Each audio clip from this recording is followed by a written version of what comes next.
২২ গজের পিচে রাজত্ব চালালেও জীবনযুদ্ধে যেন বড়সড় ধাক্কা খেলেন ভারতীয় তারকা ক্রিকেটার হার্দিক পান্ডিয়া। ব্যক্তিজীবন ও পেশাদার জগৎ দুই জায়গাতেই বড্ড অশান্তিতে রয়েছেন তিনি।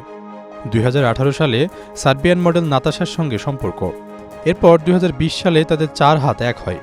এতদিন এ গল্পটা বেশ নিখাদই ছিল। হঠাৎ বিয়ের ৪ বছরের মাথায় ছন্দপতন, আর তা নিয়ে ছয়লাভ নেট দুনিয়া। যদিও এ নিয়ে এখনও মুখ খোলেনি দুপক্ষের কেউই।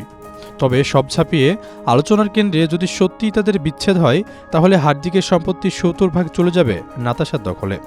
সময় বাড়ার সাথে সাথে এই হিসেবগুলো আরও জটিল থেকে জটিলতর হচ্ছে।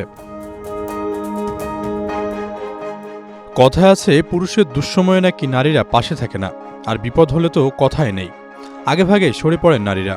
আর সে কারণেই নাকি হার্দিক পান্ডিয়াকে ছেড়ে পুরনো প্রেমিকের সাথে নতুনভাবে প্রেমে মেতেছেন নাতাশা।